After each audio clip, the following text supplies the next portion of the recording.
Now, this is a selective service bar. They're talking about selective service and try to get rid of it. And you're going to find out the main motivation for this is that these women don't want to have to get drafted along with us male peasants. But the reason I'm bringing this video up is that this group, American Friends Service Committee, brings a feminist on, and she smears the National Coalition for Men with violence.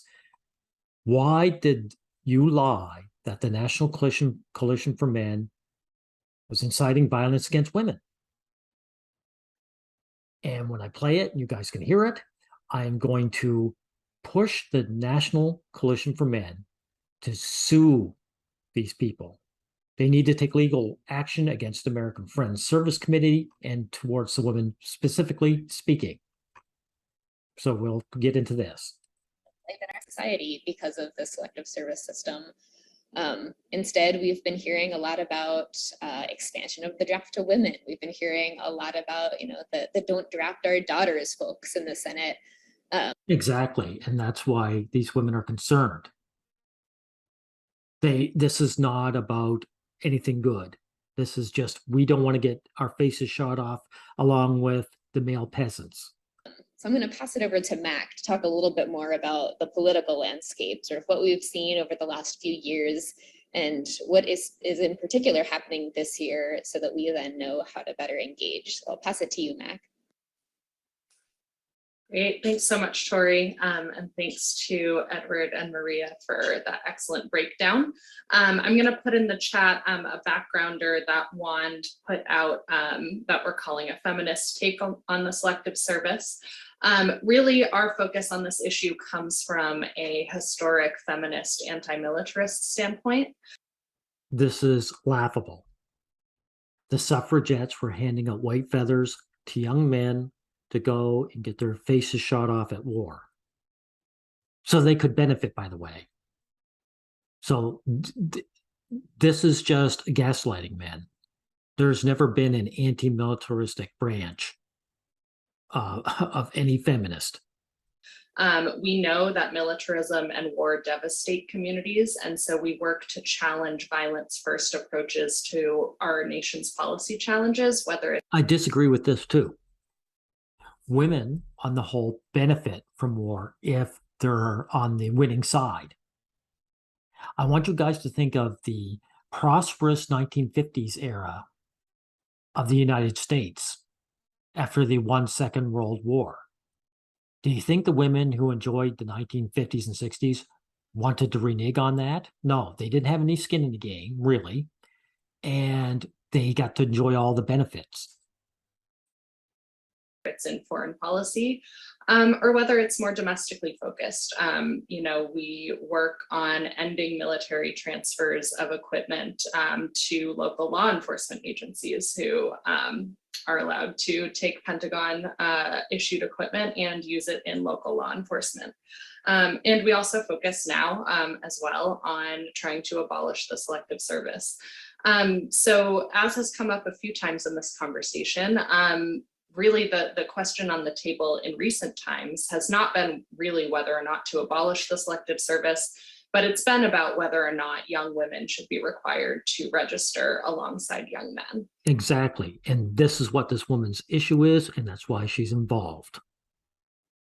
And the kind of the brief rundown of why that is there was a court case in 1981, Rosker versus Goldberg, that found that because the purpose of the draft is to prepare troops for combat, and at the time women were excluded from combat roles in the military, it was constitutional to retain a male-only draft. Yes, women had privileges over men. They're upper class. They were excluded from doing what men do while getting all the benefits that men get. And then some. And the military was using that as an excuse to let them off the hook. All institutions do this. They always look for ways to let women off the hook. So in 2013, when the US military began allowing women into certain combat roles. No. I don't like how this is gaslighting, allowing. She's trying to make it like women were dying to do their part, get their faces shot off with the young men.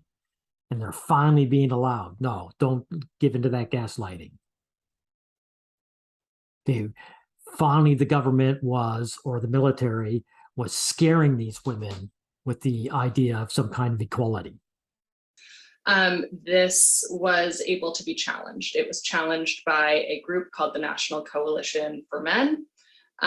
This is a fascinating organization that really has a history of violence against women and challenging people who are accusing others of sexual assault. There you go. So in other words, these guys are violence. They're committing violence against women because they're calling out these false accusers that belong behind bars. Wow. So this group here, this American Friends Service Committee, allowed this man-hater to come on and say a complete lie about the National Coalition for Men. Now, National Coalition for Men, I'm going to tell you something. If you don't take legal action against this woman and the American Friends Service Committee, you get what you deserve. Men are very, very submissive when it comes to their identity as men.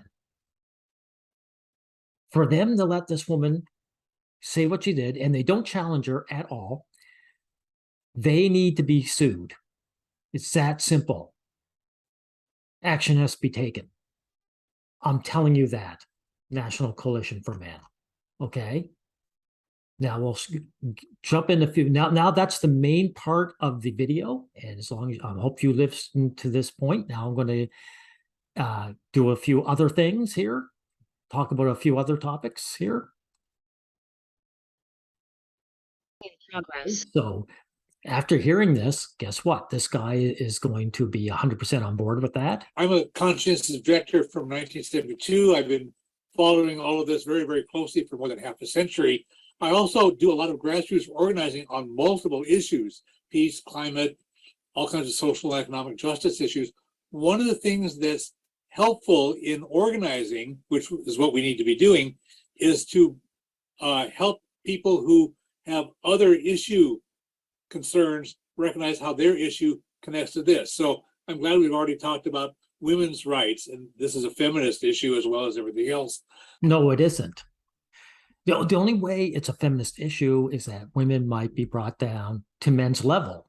And here this guy is, after seeing this woman smear the National Coalition for Men, he's all for it. And of course, all you guys notice, all these old guys, he's been fighting since 1972.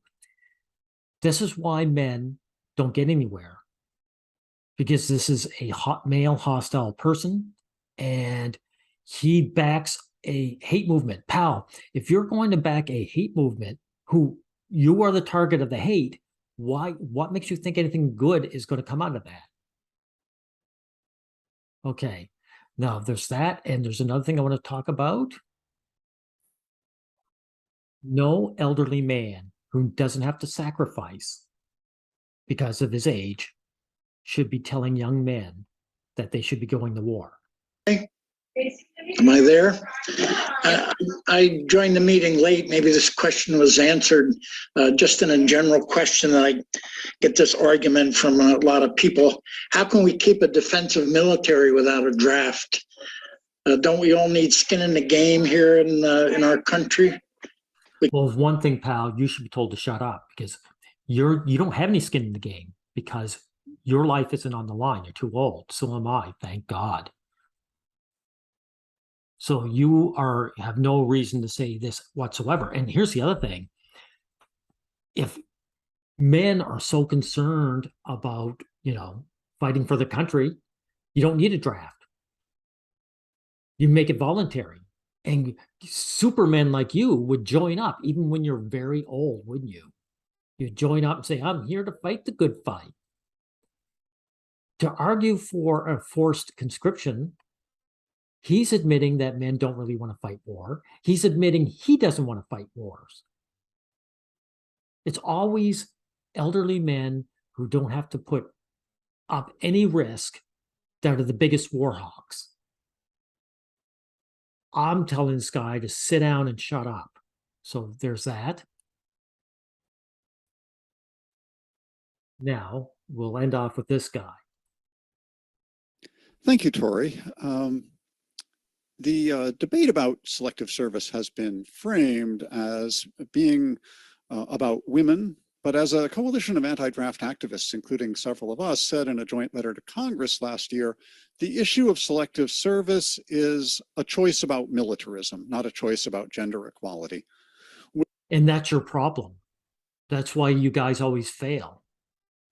I agree. I think I want the draft to be abolished, but you have to be willing to fight fire with fire. Look, it's not that it'll make me happy, but if I can't get it abolished, at the very least, it would be satisfying to see women finally be sacrificed at equal numbers along with men. I'd at least be satisfied with that. You see, I'm an old man like you, so I don't have to suffer. I could watch women go off to die with the young men. And at least I could say there was equality, finally. Let them be sacrificed too. And that's the attitude you have to have if you want to get this abolished. You can't fight with your one hand tied behind your back. We'll hear more later in this webinar about some of the feminist objections to the draft, which I share, but as... Did you hear that? So the man-hating faction, I share some of the objections they have. Right. So you're a part of the problem, pal. All these people, they know it's a hate movement, and they just go along with it. Pathetic. And this is the issue, and this is why that's why the American Friends Service Committee allowed the National Coalition for Man to be smeared. I hope the NC sues you people. I hope they sue you into the ground. Because it's obvious it's not that you're just infiltrated by feminists, you back this hate movement. So you are my enemy. And before I end this, I want to say one last thing. I'm better than you. I am better than you. Thank you.